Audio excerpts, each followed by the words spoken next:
Hello बच्चों, कैसे हो। आज हम पढ़ेंगे कक्षा पाँचवीं की किताब आसपास का पाठ 18 जाए तो जाए कहाँ। चलिए शुरू करते हैं। जत्रा भाई अपनी बेटी झिमली के साथ दरवाजे की चौखट पर बैठे सिडिया का इंतजार कर रहे थे। तो बच्चों, सिडिया इनके बेटे का नाम है। और देखो किस तरह दरवाजे की चौखट पर बैठे हुए हैं ये। जत्रा भाई है ये, और पीछे इनकी बेटी है जिसका नाम झिमली है। तो ये दरवाजे की चौखट पर बैठे हुए अपने बेटे सिडिया का इंतजार कर रहे थे। रात होने को थी, पर सिडिया अभी तक घर पर नहीं आया था। लगभग 2 साल पहले जत्रा का पूरा परिवार सिंदूरी गांव से मुंबई आया था। अपना कहने के लिए यहाँ पर दूर के रिश्तेदार का एक परिवार ही था। उनकी मदद से ही जत्रा भाई ने मछली पकड़ने के कटे हुए जालों की मरम्मत का काम शुरू किया। इससे तो उनका गुजारा ना हो सका। घर का किराया, दवाई, खाना, स्कूल का खर्चा ही नहीं, पानी भी यहाँ पर पैसों से खरीदना पड़ रहा था। छोटे सिडिया को भी पास वाले मछली के कारखाने में काम करना पड़ा। सिडिया सुबह के 4 बजे से 7 बजे तक मछली करता, छोटी बड़ी मछलियाँ छांटता। उसके बाद वह घर आता, थोड़ी देर सोता और सोने के बाद स्कूल चला जाता। फिर शाम को सब्जी मंडी में घूमता। सब्जी मंडी में वो काम के लिए घूमता था। कभी किसी मेम साहब की थैलियाँ उठाता, तो कभी रेलवे स्टेशन पर जाकर पानी की बोतलें ढूंढकर कबाड़ी वाले को बेचता। जैसे तैसे ही चल रही थी उनकी ज़िंदगी। तो देखो किस तरह से उनको सिंदूरी गांव से मुंबई आना पड़ा था, किन्हीं कारणों से। और यहाँ पर उनकी हालत ज़्यादा अच्छी नहीं थी। तो जत्रा भाई तो मछली पकड़ने के कटे हुए जालों की मरम्मत करते थे, लेकिन साथ ही साथ सिडिया को भी काम करना पड़ता था। ये देखिए सिडिया किस तरह से देखो छोटी बड़ी मछलियाँ साफ कर रहा है यहाँ पे। फिर इस फोटो में स्कूल में आ गया। फिर देखो बोतलें उठा रहा है कबाड़ी को बेचने के लिए, और ये मेम साहब की मदद करता हुआ दिखाई दे रहा है। अब तो रात भी हो गई थी, लेकिन सिडिया घर नहीं आया। झिमली पड़ोसी के घर पर ही खिड़की से टीवी पर नाच देख रही थी, मगर जत्रा का मन टीवी देखने में नहीं लगता। यह सब कुछ कितना अलग था, कितनी नई अजीब दुनिया थी। दिन काम की भगदड़ में चला जाता, पर शाम पुरानी यादें लेकर आती। तो बच्चों, जत्रा भाई था जो वो मुंबई शहर में आ तो गया था, लेकिन उसका मन नहीं लगता था टीवी देखने में, किसी भी चीज़ में। दिन में वो काम की भगदड़ में लगा रहता, तो उसे घर की याद नहीं आती, पुराने घर की। लेकिन शाम को उसे अपने घर की बड़ी यादें आती। चलिए आपके लिए कुछ क्वेश्चन है, आपको इनके बारे में सोचना है और फिर इनके बारे में डिस्कस करेंगे हम। तो पहला है कि जत्रा भीड़ में रहकर भी अकेला महसूस कर रहा था।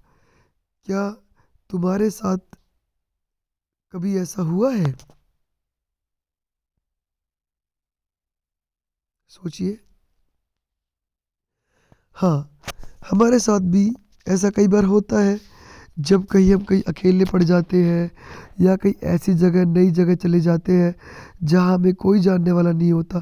जैसे कई बार हम किसी नए स्कूल में एडमिशन लेते हैं, वहाँ जाते हैं, तो कई दिन तक वहाँ पर हमें बड़ा अकेला अकेला महसूस होता है। तो आप भी जब स्कूल में पहली बार आए होंगे, तो आपको ही बड़ा अकेला महसूस लगा होगा। तो ये था कि आपने कभी अकेला महसूस किया है या नहीं। फिर दूसरा इसमें, अपनी जगह छोड़कर दूर नई जगह जाकर रहना कैसा लगता होगा। सोचिए।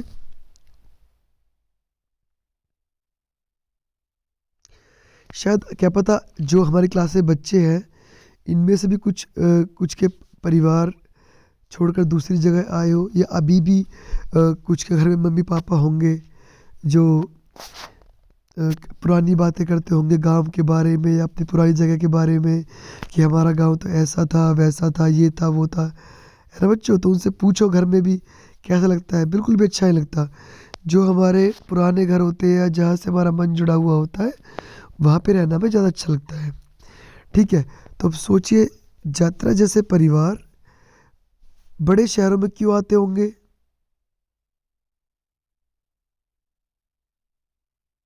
तो बच्चों देखिए, कई बार गांव में काम नहीं मिलता या किसी बड़ी मजबूरी के कारण भी हमें अपना शहर छोड़कर अपना गांव छोड़कर शहर में आना पड़ता है। ठीक है बच्चों, क्या तुमने ऐसे बच्चों को देखा है जो पढ़ने के साथ साथ काम पर भी जाते हैं? हाँ, ज़रूर देखा होगा। हमारे ही आसपास या हमारी क्लास में ही या घर के आसपास या हम हमारे ही कितने जानने वाले बच्चे होंगे जो पढ़ने के साथ साथ काम भी करते हैं और अपने घर को चलाने में मदद करते हैं। अब आगे है, ये बच्चे किस तरह ये काम करते हैं, क्यों, और ये काम इन्हें क्यों करने पड़ते होंगे? बच्चों मजबूरी में ये सब इन्हें काम करने पड़ते हैं, और छोटे मोटे काम कुछ भी मिल जाए, जैसे अभी हमारा सीढ़िया जो था वो छोटे मोटे कारखाने में काम कर रहा था और प्लास्टिक की बोतलें उठा रहा था। ऐसे ही ये होटलों में सफाई का काम करना पड़ता है, सब्जियां बेचने का काम करना पड़ता है छोटे बच्चों को मजबूरी में। ठीक है बच्चों, चलिए अब आगे बढ़ते हैं, पुरानी यादें। अब यहाँ पर यात्रा के बारे में पुरानी यादें बताई जाएंगी कि इसका गांव कैसा था। हरे भरे घने जंगलों और पहाड़ियों के बीच खेड़ी गांव में जत्र्या का जन्म हुआ था। अब बताया गया कि खेड़ी गांव था, खेड़ी गांव का नाम था जत्र्या। जो जत्र्या गांव था उसका नाम खेड़ी था। उसके दादा के जन्म के पहले से ही यो लोग यहाँ पे रह रहे थे। अब देखिए, पापा और दादा के भी जन्म से पहले मतलब कितने साल हो गए। तुम खुद सोचिए, देखो तुम अभी बच्चे हो, तुम्हारे पापा फिर उनके पापा का भी जन्म नहीं होता, तब से यात्रा का परिवार वहाँ पर रह रहा था। उनके गांव में शांति तो थी लेकिन सन्नाटा नहीं था। गांव में नदी की कलकल, पेड़ों की सनसन, पंछियों की चहक थी। यहाँ के लोग खेती का काम करते थे। गांव के लोग जंगलों में जाकर कंदमूल, साग सब्जी और सूखी टहनियाँ लाते। ये सब काम करते समय लोग बात करते और गाने गुनगुनाते। तो देखो कैसे बताया गया गाँव के बारे में कि वहाँ की नदियाँ थी, बहुत सारे पेड़ थे, जो पंछी थे वो चहकते थे। गांव के लोग खेती का काम करते थे और जंगलों से जाकर जलाने के लिए सूखी टहनियाँ ले आते थे, जिससे उनकी रोटी सब्जी बन जाती थी। और साग सब्जी ले आते थे, कंदमूल ले आते थे जंगलों में से। और बस यही सब काम करते रहते थे, बातें करते और गुनगुनाते थे। बड़ों के साथ काम करते करते छोटे बच्चे जाते थे, वो भी काम सीख जाते थे, जैसे बांसुरी बजाना, ढोल बजाना, मिलकर नाचना, मिट्टी मिट्टी और बांस के बर्तन बनाना, पंछियों को पहचानना, किस पंछी की कैसी आवाज़, उनकी नकल करना आदि। ये सब काम बच्चे सीख जाते थे अपने बड़ों से। लोग जंगल में जंगल से इकट्ठा किया सामान इस्तेमाल करते। बचा हुआ सामान नदी पार करके बड़े गांव में जाकर बेच देते थे। तो देखो इससे उनकी आजीविका चलती थी।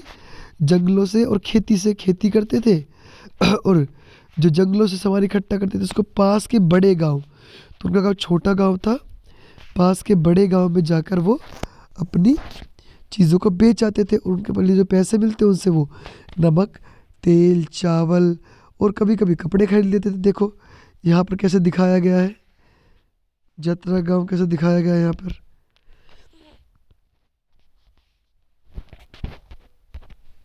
ये देखो बच्चे नाच रहे हैं कैसे, ये देखो ढोल भी बजा रहे हैं पीछे, पीछे ये बच्ची नाच रही है, यहाँ पे ये बच्चे नाच रहे हैं ना। थोड़ा गांव दिखाया गया बच्चे यहाँ पे। वैसे तो ये एक गांव था मगर सब एक बड़ी परिवार के जैसे यहाँ पर रहते थे। यात्रा की बहन की शादी भी उसी गांव में हुई थी। ठीक है बच्चों, और अच्छे बुरे समय में जब सब साथ मिलकर एक दूसरे की मदद करते थे, शादी ब्याह के काम हो या झगड़े हो, सब कुछ गांव के बड़े बुजुर्ग मिलकर आपस में निपटा लेते थे। अब यात्रा भी जवान हो गया था। वो खेती का भारी भरकम काम अकेले करता था। बड़ी नदी के बीचों बीच मछली पकड़ता था। अब वह जंगल में फल, कंद, दवाई के लिए पत्तियां, नदी की मछली आदि सब लेकर दोस्तों के साथ कस्बे के गांव में बेचा करता था और इसी तरह उसकी वो पैसे कमाता था। गांव के त्योहार के समय अपनी उम्र के लड़के लड़कियों की टोली में नाचता और ढोल बजाता था। देखो, ये सब जत्रा की पुरानी यादें बताई गई है कि जत्रा का जो गांव था वो कैसा था। वहाँ पे जंगल था पास में और उस जंगल के सब चीज़ों को इकट्ठा कर करके ही बेच बेच के ही जत्रा अपने परिवार का पेट भरता था या पैसे कमाता था। ठीक है बच्चों, तो तुम बताओ खेड़ी गांव के बच्चे क्या क्या सीखते थे। आ रहा किसी बच्चे को याद या नहीं आ रहा? सोचो सोचो, चलो सोच लिया होगा। बताया गया था कि कैसे वो बांसुरी बजाना, ढोल बजाना, बांस और मिट्टी के बर्तन बनाना, पंछियों को पहचानना, उनकी नकल करना आदि सब सीखते थे। अच्छा, अब बताओ कि तुम अपने बड़े से क्या क्या सीखते हो। सोचो। बच्चों अपने बड़ों से काफ़ी चीज़ें सीखते हैं। हमारे बड़े बताते हैं कि कैसे हमें बोलना है, कैसे व्यवहार करना है, या हम बहुत सारी चीज़ें सीखते हैं अपने बड़ों से। किस तरह से उठना बैठना है, अपने आप को ठीक कैसे, शरीर को साफ कैसे रखना है, ये सब कौन सिखाता है? Mummy papa. खाना कैसे खाना है, सब कुछ ये तो हमारे बड़े सिखाते हैं हमें। चलिए अब बताइए, जिन चीज़ों का ज्ञान चित्रा को खेड़ी में हासिल हुआ उनमें से कितना मुंबई में काम आया होगा। अब देखो, यात्रा के बारे में बताया गया है कि वो क्या करता था, मछलियाँ पकड़ता था और भाई कंदमूल इकट्ठे, साग सब्जी इकट्ठा करता था जंगल से। लेकिन यहाँ पर तो जंगल ही नहीं थे मुंबई में, तो वो कहाँ से साग सब्जी और ये सब ना, खेती भी नहीं थी यहाँ पर मुंबई में। तो सिर्फ जो उसका मछली पकड़ने का काम था शायद वो उसके काम आया हुआ, इसीलिए वो जो बताया गया शुरू में कि वो मछली पकड़ने के कटे हुए जाल ठीक करता था। ठीक है बच्चों, चलो अब आगे बढ़ते हैं इस पार्ट में। अच्छा, अब इसमें और क्वेश्चंस भी है। क्या तुम रोज पक्षियों की आवाज़ सुनते हो? कौन कौन से? हाँ, मैं तो रोज सुनता हूँ भाई। मेरे घर के पास कौवा है, कोयल है, चिड़िया है, कबूतर है, उल्लू है, तो मैं सबकी आवाज़ सुनता हूँ। आप भी देखो अपने घर के आसपास कौन कौन से पक्षी है, उनकी आवाज़ें कैसी कैसी है। ठीक है बच्चों, क्या तुम कभी किसी पक्षी की आवाज़ की नकल कर सकते हो? अरे तो सबको आता है, हम सब करते हैं। काऊ काऊ, ची ची, सब कर सकते हैं ये। क्या तुम रोज ऐसी ऐसी कौन सी तुम रोज ऐसी कौन सी आवाज़ सुनते हो जो खेड़ी के लोग नहीं सुनते होंगे? अब देखो कितना अच्छा क्वेश्चन है। खेड़ी तो छोटा सा गांव था, कुछ सोचो, कोई बच्चा सोच सके तो दिमाग से। देखो, वहां पर न ट्रेन थी, न बस थी, न बाइक थी, तो कहाँ सुनते होंगे? न टीवी थे, तो ये सब आवाज़, पी पा हॉर्न की आवाज़ आती है, टीवी की आवाज़ें, और एक जो गलियों में हमारे सामान बेचने आते हैं, आलू ले लो, गोभी ले लो, या जो बसों की आवाज़ है, कुछ भी नहीं सुनते होंगे। क्या तुमने सन्नाटा महसूस किया है? कब और कहाँ? तो बच्चों देखो, हम सभी अपने जीवन में कभी ना कभी सन्नाटा महसूस करते हैं। कभी कभी रात को हम जो उठते हैं तो पानी वानी पीने के लिए, या तब हमें कितना सन्नाटा सुनाई देता अपने ही घर में। कई बार जब दिन में सब सोए रहते तब कितना सन्नाटा होता है, नहीं बच्चों? चलो आगे बढ़ते हैं। नदी के पास अब आगे की कहानी बताई गई है कि किस तरह से यात्रा के साथ क्या क्या हुआ, वो मुंबई कैसे पहुंचा। एक दिन गांव वालों ने सुना कि उस नदी पर एक बहुत बड़ा बांध बनने वाला है। अब बच्चों, बांध क्या होता है? तो बच्चों नदी के, जैसे ये नदी बह रही है ऊपर, देखिए यहाँ पे ये नदी बह रही है ऐसे, तो इस नदी को रोका जाता है।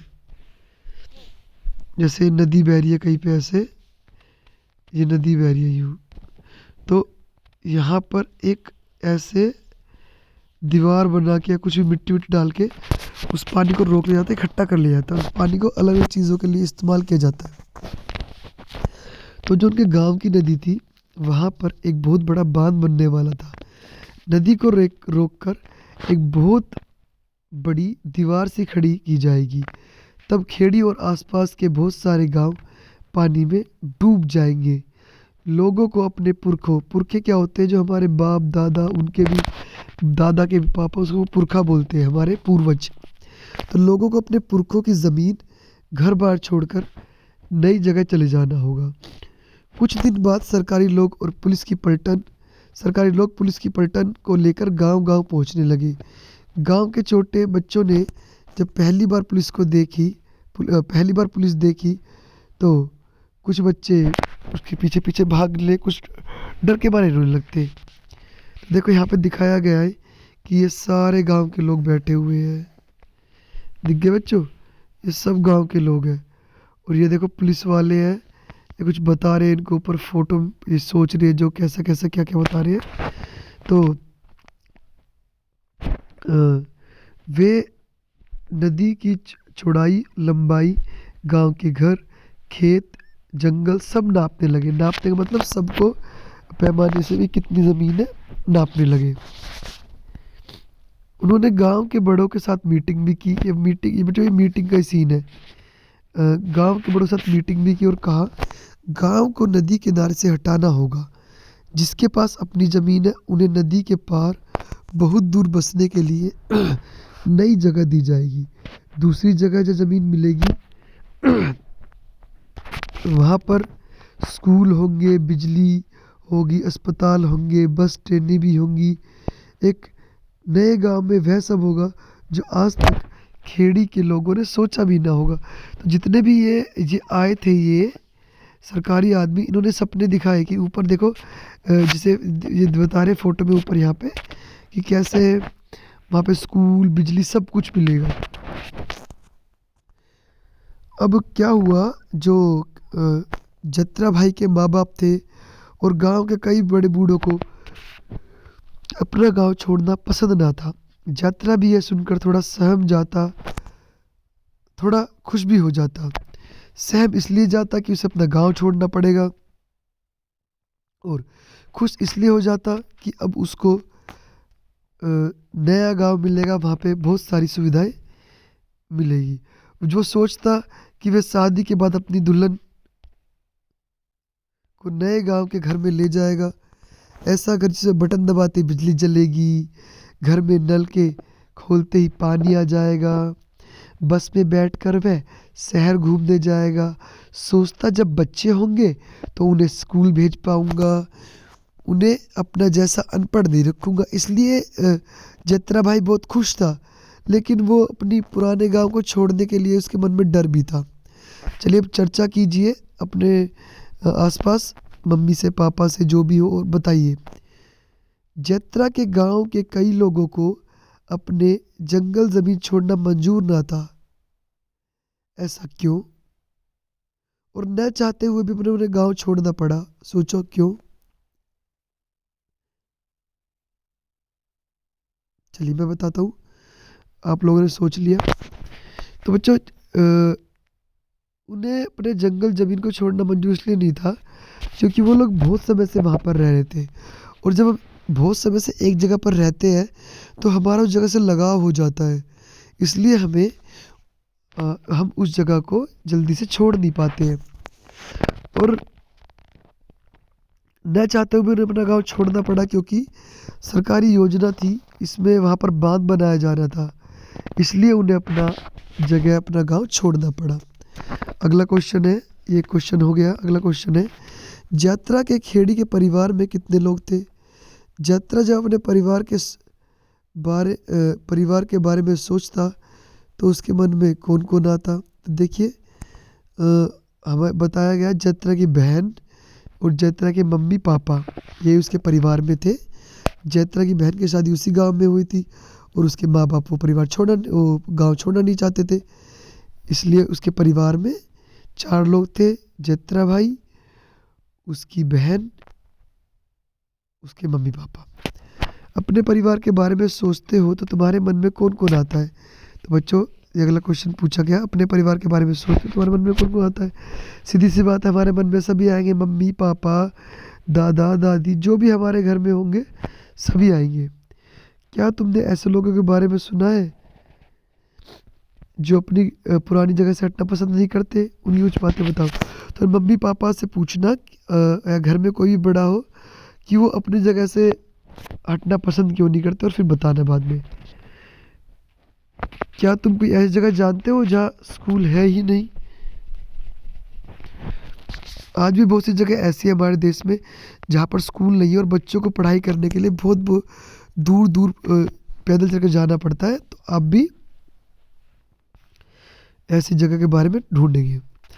अब कल्पना कीजिए, जहाँ बांध बनता है वहाँ के लोगों को क्या क्या परेशानियाँ होती होंगी। तो मुझे जहाँ पे बांध बनता है वहाँ के लोगों को बड़ी परेशानियाँ होती है। वहाँ पर पानी भर जाता है चारों ओर, तो इसलिए वहाँ पर उनको अपना गांव छोड़ना पड़ता है। खेड़ी गांव और जतरा के सपनों के नए गांव का चित्र अपनी कॉपी में बनाओ और उसका चित्र भेजो।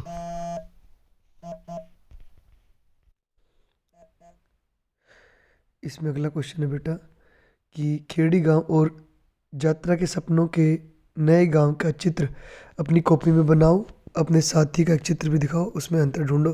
तो आपको इसका एक फ़ोटो, जिस सपनों के गांव में यात्रा जाना चाहता था, उसका फ़ोटो अपनी कॉपी में बनाना है। चलिए आगे बढ़ते हैं। अब एक नई जगह। तो अब जब यात्रा जिस नई जगह पे आ गया उसके बारे में बताया गया है। दोपहर का समय था, कड़ी धूप और गर्म हवा से यात्रा बेजान था। डामर से बना रास्ता जलते तवे जैसा गर्म था। डामर यानी कि कोलतार। तो सड़क पे आप देखते हो जो काला काला सा एक पदार्थ होता है जिसमें जिसमें कई चीज़ें मिला के रोड तैयार की जाती है, उसे कोलतार बोलते हैं। तो एकदम गर्म था वो। आसपास कोई छायादार पेड़ न था, सिर्फ कुछ मकान और दुकानें थी। तो बच्चों ये वो जगह है जहाँ पर यात्रा का पूरा परिवार गांव छोड़कर आया था। अभी वो मुंबई नहीं पहुंचा है, अभी वो पहुंचा है सिंदूरी गांव में। ये उसका असली गांव नहीं है, उसका असली गांव तो वहाँ वो था जहाँ पर बांध बना दिया गया था। वो सिंदूरी गांव में आ गया है। वहाँ की ये सब चीज़ें बताई जा रही है कि सड़क कैसी थी, और भाई कोई छायादार पेड़ नहीं था वहाँ पे, सिर्फ दुकानें और मकान था। दवाइयाँ खरीद कर यात्रा घर की ओर चल पड़ा। उसकी पीठ पर पुराना टायर था। आजकल घर का चूल्हा चलाने के लिए वह ऐसे ही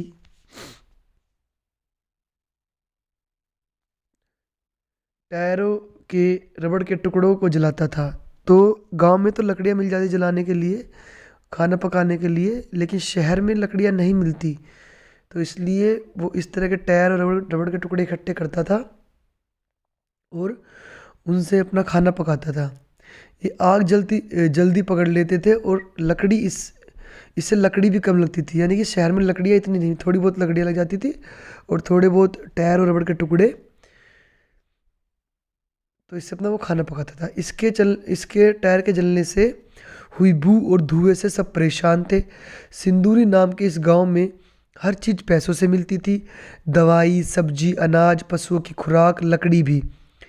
मिट्टी का तेल तो उनकी पहुंच से बहुत बाहर था। कहाँ से लाए इतने पैसे, सोचते सोचते यात्रा अपने घर पहुंचा। छत के नाम पर टीन की चादर भट्टी जैसी जल रही थी। यात्रा की बीवी तेज बुखार में तप रही थी। उसकी बेटी झिमली अपने छोटे भाई सिडिया को गोद में लेकर सुला रही थी। घर में कोई बड़ा भी तो नहीं था। माँ और पिताजी तो पहले ही खेड़ी छोड़ने के गम में चल बसे थे। इस नई जगह पर उनके गांव के 8-10 परिवार ही थे जो उनके अपने थे। बाकी सारा गांव यहाँ वहाँ बिखर गया था। जिन्हें जहाँ जमीन दी गई वे वहीं बस गए। जैसा सपना देखा था वैसा तो नहीं था यह गांव। बिजली तो थी, मगर वह भी कभी रहती कभी नहीं। ऊपर से बिजली के बिल का नया खर्चा भी तो था। वहाँ नल तो था पर उसमें पानी न आता था। इस गांव में यात्रा को टीन की चादर से बना हुआ एक कमरे का घर मिला। उसमें पशुओं की रखने की जगह थी ही नहीं। थोड़ी सी खेती की जमीन भी थी, मगर वह खेती के लायक नहीं थी। बड़े बड़े पत्थरों कंकड़ों से भरी पड़ी थी। यात्रा और उसका परिवार फिर भी जी जान से उसमें मेहनत करते, मगर धान खाद को खरीदने में जो पैसे खर्च होते उतने भी हाथ ना आते। अब बताया गया है कि किस तरह से वो जब नई सिंदूरी गांव में आया अपना पुराना गांव छोड़कर, तो वहाँ पर हर चीज़ पैसों में मिलती थी। लकड़ी बहुत कमी थी, टायरों के टुकड़े और रबड़ के टुकड़ों से अपने खाना पकाते थे। और उनके 8-10 परिवार थे उनके गांव के जहाँ पे रहते थे।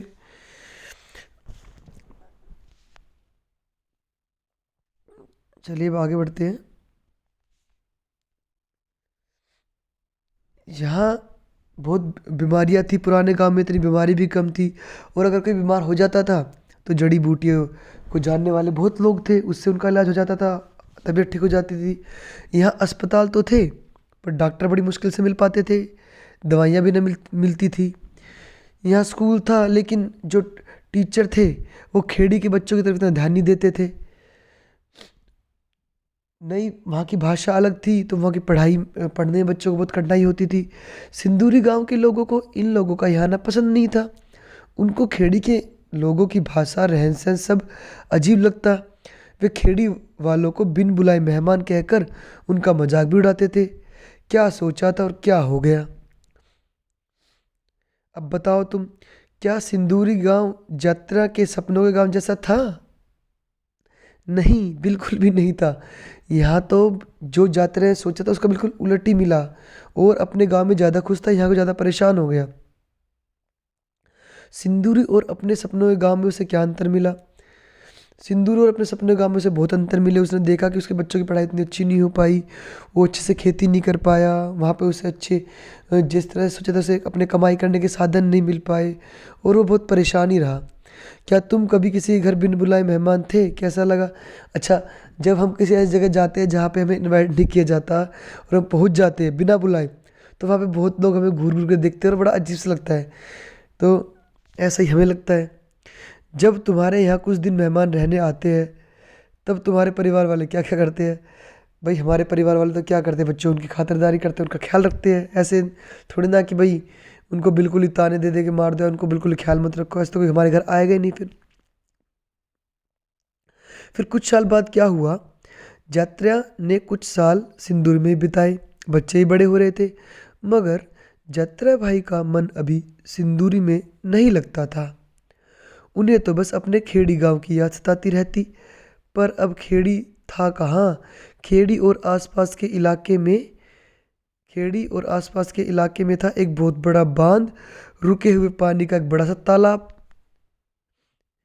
यात्रा भाई ने सोचा बिन बुलाए मेहमान ही कहलाना है तो ऐसी जगह जाए जहाँ अपने सपने पूरे तो हो। उन्होंने अपनी ज़मीन और जानवर बेच दिए और वो मुंबई आ गए। अब उसके परिवार की नई जिंदगी शुरू हुई। बच्चे स्कूल में जाए, कुछ बने, बस यही चाहते थे वो।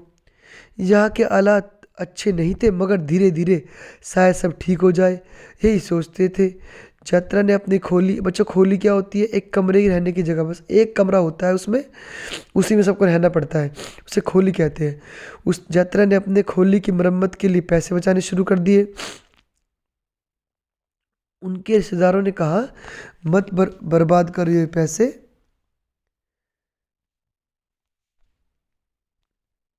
इस हमें यह जगह भी छोड़नी पड़ेगी। मतलब उनके जो और रिश्तेदार थे, डरते थे कभी हमें ये जगह भी छोड़नी ना पड़ जाए। हम बाहर से आने वाले लोगों के लिए मुंबई में रहने के लिए जगह नहीं है।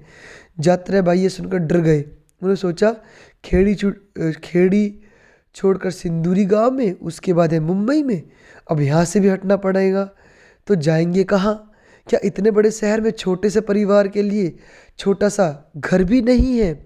तो समझे बच्चों, इस पाठ का नाम जाए तो जाए कहाँ क्यों है? जाए तो जाए का इसलिए ही है क्योंकि उस परिवार को, यात्रा भाई के परिवार को जगह जगह भटकना पड़ रहा था, उन्हें अपने रहने के लिए सही जगह नहीं मिल रही थी।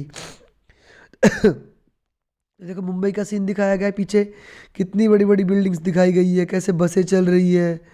और ये देखो कोने में खड़ा है यात्रा भाई का परिवार, ये देखो, ये रहा सामान लिए खड़ा अपना, ये इसकी पोटली, ये उसकी पत्नी है, ये उसकी बेटी, सब खड़े हैं।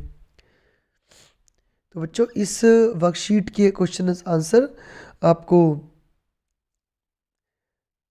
डिस्क्रिप्शन लिंक में मिल जाएंगे, सभी वहाँ से उन्हें डाउनलोड करें, अपनी कॉपी में लिखें और याद करें। थैंक यू बच्चों, चैनल को लाइक करना, सब्सक्राइब करना और शेयर ज़रूर करना। Thank you.